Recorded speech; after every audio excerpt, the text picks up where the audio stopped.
എന്തുകൊണ്ടായിരിക്കും ഐഫോണിന് ഇത്രയധികം ഹേറ്റേഴ്സ് ഉള്ളത്, അല്ലെങ്കിൽ എന്തുകൊണ്ടായിരിക്കും ഐഫോണിന് എല്ലാവരും ഇങ്ങനെ വെറുത്തുകൊണ്ടിരിക്കുന്നത്? വീഡിയോയിലേക്ക് കടക്കുന്നതിന് മുമ്പ് 2 ഡിസ്ക്ലെയിമർ പറയാം. ഒന്നാമത്തെ കാര്യം, വീഡിയോ മുഴുവനായിട്ട് കാണാതെ ഒരു ഐഫോൺ ഫാൻസുകാരും അല്ലെങ്കിൽ ആരാധകരും താഴെ വന്നിട്ട് എന്നെ ചീത്ത വിളിക്കാൻ നിൽക്കരുത്. രണ്ടാമത്തെ കാര്യം പറയാനുള്ളത്, ഞാൻ ഒരു ഫോണിൻ്റെയും ഡൈഹാർട്ട് ഫാനൊന്നുമല്ല. ഞാൻ 2 ഡിവൈസ് ഉപയോഗിക്കുന്നുണ്ട്. എനിക്ക് 2 ഡിവൈസും ഡേ ടു ഡേ ലൈഫിൽ ആവശ്യമുണ്ട്.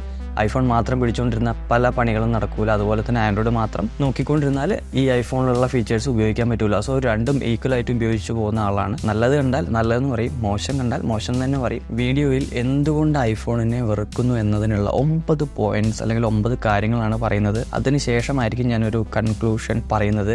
അതുകൊണ്ട് വീഡിയോ മുഴുവനായിട്ട് കാണാം, ഫുള്ളായിട്ട് കാണാം. സോ വീഡിയോയിലേക്ക് കിടക്കാം. അതിൽ ഒന്നാമത്തെ കാര്യം പ്രൈസിങ് തന്നെയാണ്. നിങ്ങൾ നോക്കിയാൽ അറിയാം, ഐഫോൺസ് ഭയങ്കര എക്സ്പെൻസീവ് ആണ്. ഇപ്പം എൻ്റെ കാര്യം തന്നെ എടുത്താൽ ഞാൻ 2020 ഡിസംബറിലാണ് ഐഫോൺ 12 Pro എടുത്തത്. അന്നത്തെ അതിൻ്റെ റേറ്റ് 1,25,000 രൂപയായിരുന്നു. പക്ഷേ ഇപ്പം നിങ്ങൾ നോക്കിയോ, 2021 കഴിഞ്ഞു, 22, 23, 24, 25 ആയാലും 24, ഏകദേശം 3.5-4 വർഷമായി. 4 വർഷമായിട്ട് ഇപ്പോഴും നിങ്ങൾ ഫ്ലിപ്കാർട്ടിലോ ആമസോണിലോ കയറി നോക്കിക്കോ, ഐഫോൺ 12 Pro 256 എന്ന് അടിച്ചു, റേറ്റ് സെയിം ആയിരിക്കും. 1,19, 1,20, 1,21. അതായത് കമ്പനി എത്ര വർഷം കഴിഞ്ഞാലും എന്തൊക്കെയായാലും റേറ്റ് കുറയ്ക്കുകയില്ല. അന്ന് എത്ര റേറ്റ് ഉണ്ടായിരുന്നു അതേ റേറ്റ് തന്നെയാണ് ഉള്ളത്. സോ നമ്മളെ സംബന്ധിച്ചിടത്തോളം, അതായത് നമ്മളൊരു ഇന്ത്യയിലാണ്, നമ്മൾ കേരളത്തിലാണ്, നമ്മുടെ ഒരു ഇൻകം, നമ്മുടെ ഒരു ലിവിങ് കോസ്റ്റ്, നമ്മുടെ ഒരു വരുമാനത്തിനെ ബേസ് ചെയ്ത് നോക്കുമ്പോൾ ഐഫോൺസ് ഭയങ്കര എക്സ്പെൻസീവാണ്. നമുക്ക് ഒരു പക്ഷേ അഫോർഡ് ചെയ്യാൻ പറ്റില്ല. അതായത് ഇന്ത്യയിലുള്ള ഒരു 95 പോട്ടെ 98% ആൾക്കാർക്കും റെഡി ക്യാഷിന് ഐഫോൺ പർച്ചേസ് ചെയ്യാൻ പറ്റില്ല. സോ ഐഫോൺ നമുക്ക് അഫോർഡബിൾ അല്ല. അതുകൊണ്ട് തന്നെ കമ്പനി ഭയങ്കര റേറ്റ് കൂട്ടിയാണോ ഇടുന്നത് എന്നുള്ളതും ഒരു ഫാക്റ്റാണ് ഐഫോണിനെ ഹെയ്റ്റർ ആവാൻ. രണ്ടാമത്തെ കാര്യം കസ്റ്റമൈസേഷൻ ലിമിറ്റേഷൻ ആണ്. അതായത് നിങ്ങളൊരു ആൻഡ്രോയിഡ് ഫോൺ എടുത്തു, ഞാനൊക്കെ ശരിക്കും സ്റ്റാർട്ടിങ്ങിൽ, അതായത് എൻ്റെ ചെറുപ്പത്തിൽ ഭയങ്കര അത്ഭുതത്തോട് കണ്ട ഫോൺസ് ആൻഡ്രോയിഡ് ഫോൺസ് ആണ്. കാരണം അന്ന് ഐഫോൺസ് ഒന്നും അത്ര അവൈലബിൾ അല്ല, ഭയങ്കര എക്സ്പെൻസീവ് ആയിരുന്നു. നമ്മളൊന്നും ഐഫോണിനെ കുറിച്ച് ചിന്തിച്ചിട്ട് തന്നെ ഇല്ല. നമുക്ക് എങ്ങനെയെങ്കിലും ഒരു ഫോൺ കിട്ടിയാൽ മതി എന്നേ ഉള്ളൂ. ഇപ്പോഴാണ് നമ്മൾ ആൻഡ്രോയിഡ് ഐഫോൺ എന്നൊക്കെ പറയുന്നത്. ആ സമയത്ത് നമുക്ക് ഏതെങ്കിലും ഒരു ഫോൺ, പ്രത്യേകിച്ച് ഞാൻ സ്റ്റാർട്ട് ചെയ്തത് നോക്കിയേൻ്റെ ഒരു പഴയ നമ്മൾ കട്ടപ്പെട്ടി എന്നൊക്കെ പറയില്ലേ, നമ്മൾ ഈ കീപാഡ്, പിന്നെ ഈ പാമ്പ് ആപ്പിൾ തിന്നുന്ന ആ ഒരു ഫോണിൽ, അതൊക്കെയാണ് എനിക്ക് ആദ്യമായിട്ട് കിട്ടിയത്. സോ അതിലാണ് നമ്മൾ കളിച്ച് വളർന്നതും. അതിൽ നിന്ന് കുറേ കഴിയുമ്പോൾ ആൻഡ്രോയിഡിലേക്ക് വന്നു. ആൻഡ്രോയിഡിൽ പിന്നെ നമ്മളിങ്ങനെ റൂട്ടിങ് പരിപാടികൾ, നമ്മൾ മോഡേൺ ആപ്പ് ഇൻസ്റ്റാൾ ചെയ്യുക, അതുപോലെ തന്നെ നമ്മുടെ ആൻഡ്രോയിഡ് ഡിവൈസിൻ്റെ റൂട്ട് ചെയ്യുക, എന്നിട്ട് സോഫ്റ്റ്വെയർ മാറ്റുക, വൈഫൈ ഹാക്ക്, അങ്ങനെ കംപ്ലീറ്റ് കളികളും ആൻഡ്രോയിഡിലായിരുന്നു. അതായത് നമുക്ക് ആൻഡ്രോയിഡ് ഫോണിൽ എന്ത് കാര്യങ്ങളും ചെയ്യാൻ പറ്റും, നമ്മുടെ ഇഷ്ടത്തിന് ചെയ്യാൻ പറ്റും. നമുക്കിപ്പോൾ കുറച്ച് കോഡിങ് അറിയാമെങ്കിൽ നമ്മുടെ പേരിൽ നമുക്കൊരു സിസ്റ്റം, അല്ലെങ്കിൽ Android Arun, Android tech four Malayalam എന്ന് പറഞ്ഞിട്ട് സ്വന്തം ഓൺ സിസ്റ്റം, ആപ്ലിക്കേഷൻ തന്നെ നമുക്ക് ഡെവലപ്പ് ചെയ്യാം. അത് നമ്മുടെ ഫോണിൽ ഇൻസ്റ്റാൾ ചെയ്യാം. അതുപോലെ തന്നെ കംപ്ലീറ്റ് കാര്യങ്ങൾ നമുക്ക് കസ്റ്റമൈസ് ചെയ്യാം. നമുക്ക് അതിനെക്കുറിച്ച് ഐഡിയ ഉണ്ടെങ്കിൽ ആ ഒരു ഫോൺ, അല്ലെങ്കിൽ ഒരു ആൻഡ്രോയിഡ് ഫോൺ മേടിച്ചു കഴിഞ്ഞാൽ അത് നമ്മുടെ ഫോണാക്കി മാറ്റാം. അത്രയും കസ്റ്റമൈസേഷൻ ഓപ്ഷൻ ഉണ്ട്. ഞാനൊക്കെ ശരിക്കും എൻ്റെ ചെറുപ്പകാലത്ത് സ്വന്തമായിട്ട് ആപ്പ് ഉണ്ടാക്കിയിട്ട് എൻ്റെ ഫോണിൽ ഇൻസ്റ്റാൾ ചെയ്തിട്ടുണ്ട്. ആപ്പ് ഉണ്ടാക്കി മീൻസ് ഞാൻ പ്രോഗ്രാമറൊന്നുമല്ല. നമ്മൾ ഏതെങ്കിലും വെബ്സൈറ്റിൽ കയറിയിട്ട് നമുക്ക് എന്തൊക്കെ ഡീറ്റെയിൽസ് ആണ് കൊടുക്കേണ്ടത്, ആപ്പിന് വേണ്ട ഡീറ്റെയിൽസ് എല്ലാം കൊടുത്തു കഴിഞ്ഞാൽ ഒരു APK ഫയൽ നമുക്ക് ഡൗൺലോഡ് ചെയ്യാൻ പറ്റും. അതിന് നമുക്ക് എന്ത് വേണമെങ്കിലും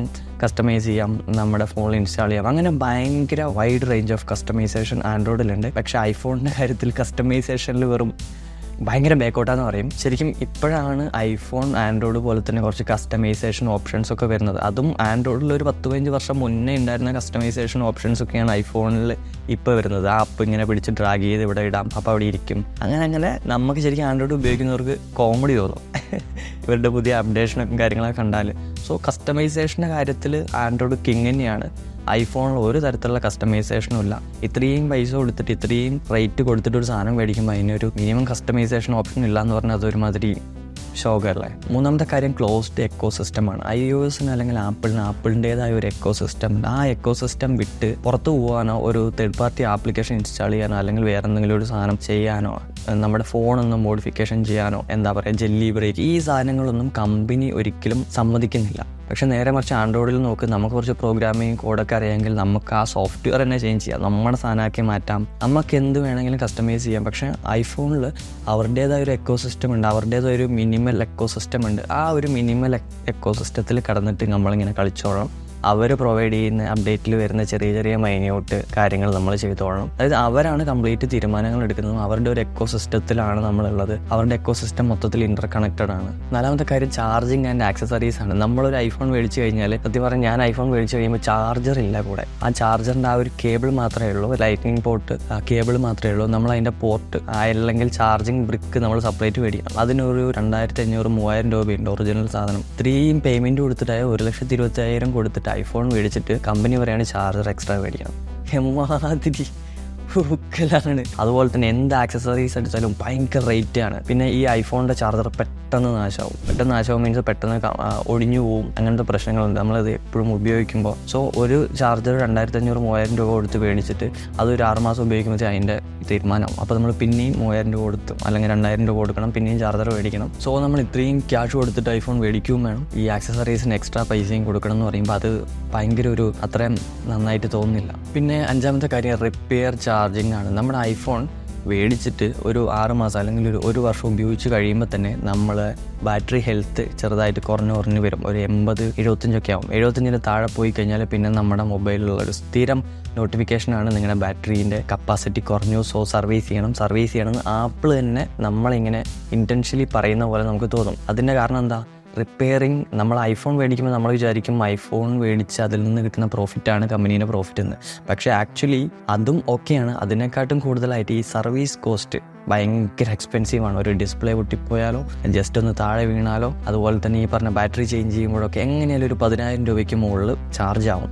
ഈ 10,000 രൂപയ്ക്ക് നമുക്ക് ആൻഡ്രോയിഡിൽ ഒരു ബേസിക് സെറ്റ് എടുക്കാം, ഒരു കിട്ടുന്ന സെറ്റ് എടുക്കാം. പിന്നെ ഡിസ്പ്ലേയോ അതിൻ്റെ ബാക്ക് പാനലോ മറ്റേ പൊട്ടിപ്പോയാൽ പിന്നെ പറയണ്ട, എങ്ങനെ പോയാലും ഒരു 10,000-20,000-30,000 രൂപ ചിലവാകും. സോ കമ്പനി നമ്മളിങ്ങനെ പ്രേരിപ്പിക്കുകയാണ് റിപ്പയർ ചെയ്യാൻ പറഞ്ഞിട്ട്. അതുപോലെ തന്നെ കമ്പനി ഒരിക്കലും പുറമേയുള്ള അല്ലെങ്കിൽ തേർഡ് പാർട്ടി മാർക്കറ്റിൽ പോയിട്ട് ഐഫോൺ സർവീസ് ചെയ്യാൻ ഒരിക്കലും സമ്മതിക്കില്ല. അവരുടെ സർവീസ് സെൻറ്ററിൽ പോയിട്ട് മാത്രമേ സർവീസ് ചെയ്യാൻ പാടുള്ളൂ എന്ന് പറയുന്നുണ്ട്. അത് ഗുഡാണ്. പക്ഷേ വേറെ എല്ലാ കമ്പനികളും അങ്ങനെ തന്നെയാണ് ചെയ്യുന്നത്. പക്ഷേ അതിൻ്റെ ഒരു പ്രശ്നം എന്താ വെച്ചാൽ ഭയങ്കര എക്സ്പെൻസീവാണ്. ഇവർക്ക് തോന്നുന്ന റേറ്റാണ് ഇടുന്നത്. ആ ഒരു എമൗണ്ട് ശരിക്കും നമുക്ക് അഫോർഡ് ചെയ്യാൻ പറ്റിക്കോളുന്നില്ല. അതുകൊണ്ട് തന്നെ നമ്മൾ പലരും വാറൻറ്റി പീരീഡ് ഒക്കെ കഴിഞ്ഞാൽ ഒരിക്കലും ഐഫോൺ സെൻറ്ററിൽ പോകാറില്ല. നമ്മൾ തേർഡ് പാർട്ടി മാർക്കറ്റിൽ പോയിട്ടാണ് സർവീസ് ചെയ്യാറ്. 6ാമത്തെ കാര്യം സോഫ്റ്റ്വെയർ റെസ്ട്രിക്ഷൻ ആണ്. ഞാൻ മുന്നത്തെ പോയിന്റിൽ പറഞ്ഞു, ആൻഡ്രോയിഡിലാണെങ്കിലും നമുക്ക് ഒരു ഫോൺ മേടിച്ച് അതിൻ്റെ വാറൻറ്റി പീരീഡ് കഴിഞ്ഞാൽ നമുക്കത് റൂട്ട് ചെയ്ത് കഴിഞ്ഞാൽ നമുക്ക് ഒരുപാട് എക്സ്റ്റേണൽ ആപ്ലിക്കേഷൻസ് നമ്മുടെ ഫോണിൽ ഇൻസ്റ്റാൾ ചെയ്യാം, അല്ലെങ്കിൽ നമുക്ക് ആപ്ലിക്കേഷൻ ഡെവലപ്പ് ചെയ്തിട്ട് അത് ഉപയോഗിക്കാം. പലതരത്തിലുള്ള ഈ പറഞ്ഞ പണ്ടൊക്കെ ഞാൻ മറ്റേ വൈഫൈ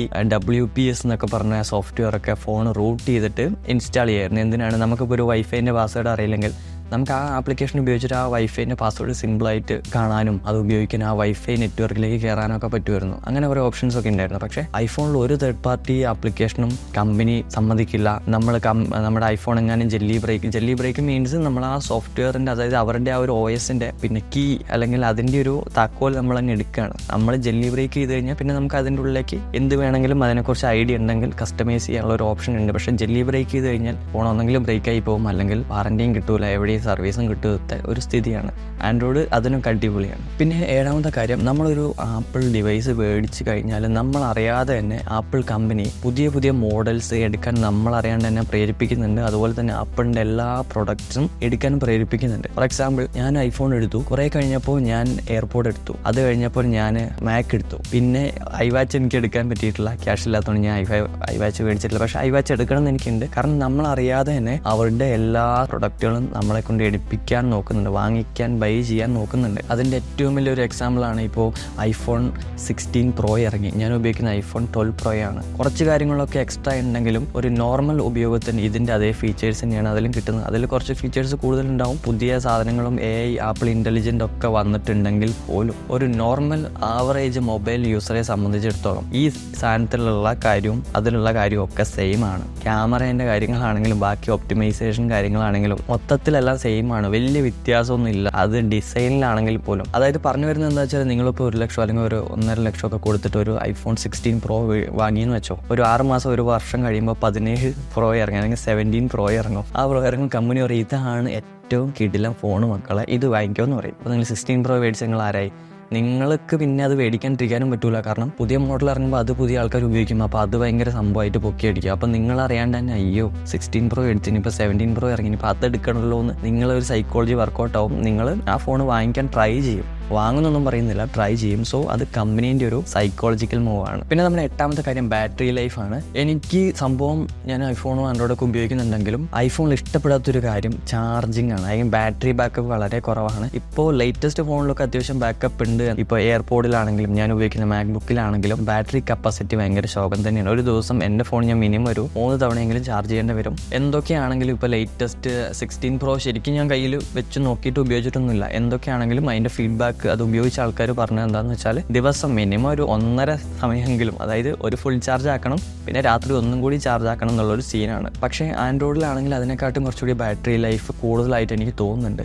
ബാറ്ററി ലൈഫ് ഭയങ്കര സെറ്റപ്പാണെന്നൊന്നുമല്ല, ആൻഡ്രോയിഡിൽ എങ്ങനെയും ഒരു ഐഫോണിനെക്കാട്ടും ബാക്കപ്പ് എന്തായാലും കിട്ടും. ഇത് നമ്മൾ ഈ റേറ്റ് വെച്ച് കമ്പയർ ചെയ്യുമ്പോഴാണ് നമുക്ക് ഈ ഒരു കാര്യം മനസ്സിലാവുന്നത്. കാരണം ഇത്രയും ക്യാഷ് കൊടുത്തിട്ട് ഇത്രയും ചാർജിങ് ബാക്കപ്പേ കിട്ടുന്നുള്ളൂ. നമുക്ക് വിചാരിച്ചൂടെ ഒരു 2 ദിവസം ബാറ്ററി ബാക്കപ്പ് കിട്ടിയിരുന്നെങ്കിൽ, ഒരു 3 ദിവസം കിട്ടിയിരുന്നെങ്കിൽ ഒക്കെ. അതിൻ്റെ ടെക്നിക്കൽ കാര്യങ്ങളൊന്നും ഞാൻ പറയുന്നില്ല. എന്തൊക്കെയായാലും ഐഫോണിനെക്കാട്ടും ബാറ്ററി ചാർജിങ് അല്ലെങ്കിൽ കപ്പാസിറ്റിയും ബാറ്ററി ബാക്കപ്പ് ഒക്കെ ഉള്ളത് ആൻഡ്രോയിഡിൽ തന്നെയാണ്. പിന്നെ നമ്മുടെ 9ാമത്തെ അല്ലെങ്കിൽ ലാസ്റ്റ് പോയിന്റ് പറയാം, സ്റ്റാറ്റസ് സിമ്പിൾ ആൻഡ് പെർസെപ്ഷൻ ആണ്. ഈ ഒരു പോയിന്റോട് കൂടി നമുക്ക് വീഡിയോ അവസാനിപ്പിക്കാം, വൈൻഡപ്പ് ചെയ്യാം. അതായത് ഐഫോൺ ഉപയോഗിക്കുന്ന ആൾക്കാരൊക്കെ ഭയങ്കര പൈസക്കാരാണ്, അല്ലെങ്കിൽ അവർ പട്ടി ഷോ കാണിക്കാൻ വേണ്ടിയിട്ടാണ്, അല്ലെങ്കിൽ അവർ റിച്ചോളികളാണ്, അവരുടെ ഒരു സ്റ്റാൻഡേർഡ് സിമ്പിൾ റിച്ച് സിമ്പിൾ കാണിക്കാൻ വേണ്ടിയിട്ടാണ് ഐഫോൺ ഉപയോഗിക്കുന്നത് എന്ന് കുറച്ച് ആൾക്കാർ വിചാരിക്കുന്നത്. ആരാണ് ഈ കുറച്ച് ആൾക്കാർ? അതായത് ഐഫോൺ ഉപയോഗിക്കാത്ത ആൾക്കാരാണ് ഇങ്ങനെ വിചാരിച്ച് വെച്ചിട്ടുള്ളത്. ശരിക്കും ഐഫോണിൽ 2 ടൈപ്പ് ആൾക്കാരുണ്ട്. ഒന്ന് ഐഫോൺ അഫോർഡ് ചെയ്യാൻ പറ്റുന്ന ആൾക്കാർ, അതായത് ഫിനാൻഷ്യലി സ്റ്റേബിൾ ആയിട്ടുള്ള ആൾക്കാർ എന്ന് പറയാം. ഇപ്പോൾ ഐഫോണിൻ്റെ റേറ്റ് ഒന്നും ഒരു കുഴപ്പമില്ല, ഒരു ഫോൺ വേണം, ഓക്കെ ഐഫോൺ വേണം,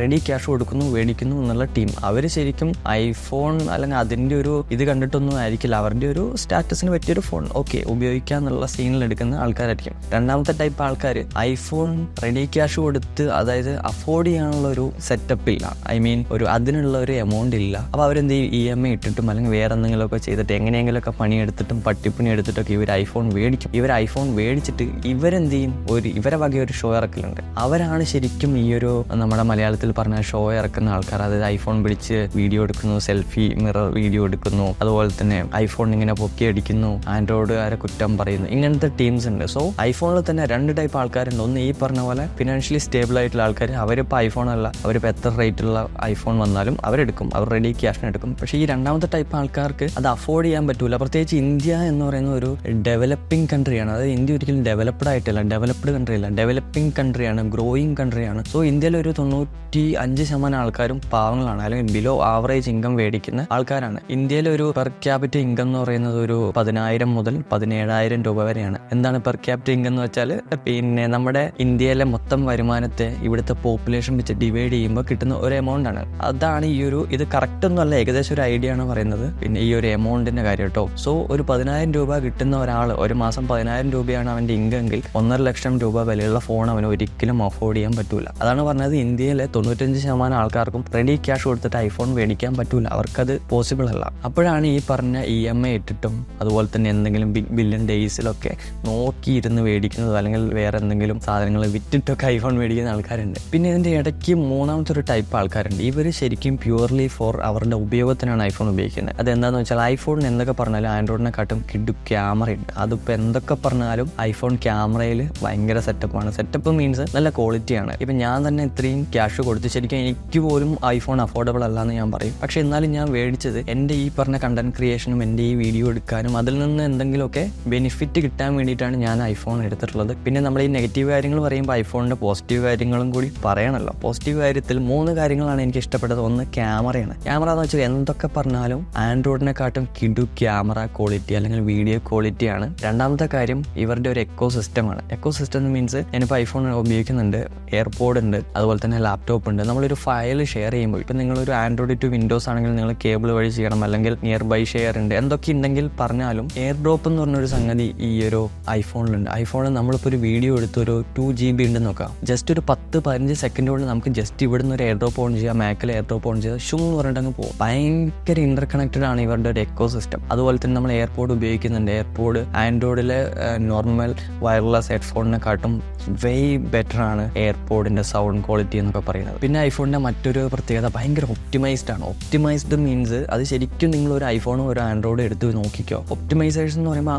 സോഫ്റ്റ്വെയർ ഒക്കെ ഭയങ്കര സ്മൂത്ത് ആയിട്ട് റൺ ചെയ്യും. ഫോർ എക്സാമ്പിൾ നിങ്ങൾ ഇൻസ്റ്റാഗ്രാമിൽ ഇപ്പോൾ ഒരു വീഡിയോ ഇടുകയാണ്, ഒരു 4K വീഡിയോ ഇടുകയാണ്, നിങ്ങൾ സ്റ്റോറി ഇടുകയെന്ന് വെച്ചോ. സ്റ്റോറി ഇടുമ്പോൾ ആ ഒരു വീഡിയോ ക്ലിക്ക് ചെയ്യുമ്പോൾ തന്നെ ഐഫോണിൽ പെട്ടെന്ന് തന്നെ കയറും. പക്ഷേ ആൻഡ്രോയിഡിൽ ഒരു മില്ലി സെക്കൻഡ് അല്ലെങ്കിൽ ഒരു സെക്കൻഡ് ഒന്നും കറങ്ങിയിട്ടൊക്കെ കയറുള്ളൂ. അതാണ് പറഞ്ഞത് ഭയങ്കര ഒരു ഒപ്റ്റിമൈസ്ഡ് ആണ്. പിന്നെ ഞാൻ 2021 ഐഫോൺ മേടിക്കുമ്പോൾ എങ്ങനെ ഉണ്ടായിരുന്ന ഫോണിൻ്റെ പെർഫോമൻസ്, ഐ മീൻ ഒപ്റ്റിമൈസേഷനും സ്മൂത്ത്നെസ്സും ആണ് ആ ഒരു സാധനം ഇപ്പോഴും ഐഫോണിൽ കിട്ടുന്നുണ്ട്. പക്ഷേ നിങ്ങളൊരു ആൻഡ്രോയിഡ് ഉപയോഗിച്ച് കുറേ കഴിയും തോറും ആ ഫോൺ മെല്ലെ ഇങ്ങനെ ഒരു ഹാങ്ങിങ് ഫീല് വരുന്നുണ്ടോ എന്ന് നിങ്ങളൊന്ന് ശ്രദ്ധിച്ചാൽ നിങ്ങൾക്ക് മനസ്സിലാവും. പക്ഷേ ഐഫോണിൽ അതിൽ ഭയങ്കര പൊളിയായിട്ട് എനിക്ക് തോന്നി. ലാസ്റ്റ് ഒരു പോയിന്റ് കൂടി പറയാൻ വിട്ടുപോയി. അതായത് ഐഫോണിന് എല്ലാവർക്കും അറിയാൻ ഭയങ്കര റേറ്റ് ആണ്, 1,00,000 മുകളിലാണ് എന്തായാലും ഐഫോണിൻ്റെ വില വരുന്നതും. അത് കുറയാനൊന്നും പോകുന്നില്ല. അപ്പോൾ എല്ലാവരും പറയുന്നുണ്ട് ഭയങ്കര റേറ്റ് ആണെന്ന്. ആക്ച്വലി ആ കമ്പനി ടാർഗറ്റ് ചെയ്യുന്ന കുറച്ച് പ്രീമിയം അല്ലെങ്കിൽ അവരുടെ ഫോൺ അഫോർഡ് ചെയ്യാൻ പറ്റിയ ആൾക്കാരെ മാത്രമേ അവർ ടാർഗറ്റ് ചെയ്യുന്നുള്ളൂ. അവരൊരിക്കലും അവരുടെ ഡിവൈസിൻ്റെ റേറ്റ് കുറയ്ക്കുന്നില്ല. അതായത് എല്ലാവർക്കും ഇപ്പോൾ ഇന്ത്യക്കാർക്ക് വേണ്ടിയിട്ട്, ഇപ്പോൾ ഇന്ത്യയിലുള്ള ആൾക്കാർക്ക് ഒരു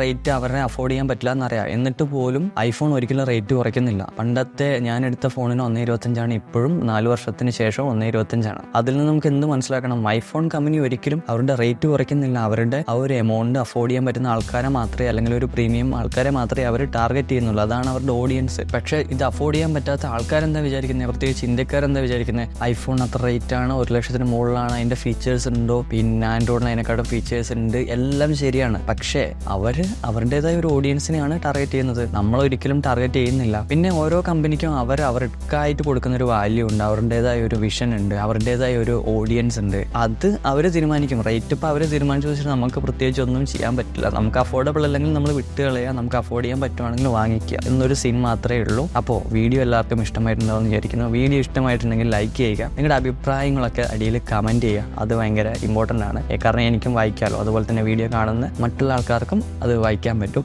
സോ ഇതുപോലുള്ള പൊളി വീഡിയോസ് വേണമെങ്കിൽ ചാനൽ സബ്സ്ക്രൈബ് ചെയ്യാൻ മറക്കണ്ട. അതുപോലെ ഐഫോൺ എടുക്കണോ ആൻഡ്രോയിഡ് എടുക്കണോ എന്ന് കൺഫ്യൂഷൻ അടിച്ചിരിക്കുന്ന ആൾക്കാരുണ്ടെങ്കിൽ അവർക്ക് ഈ ഒരു വീഡിയോ ഷെയർ ചെയ്ത് കൊടുത്തോ. So by.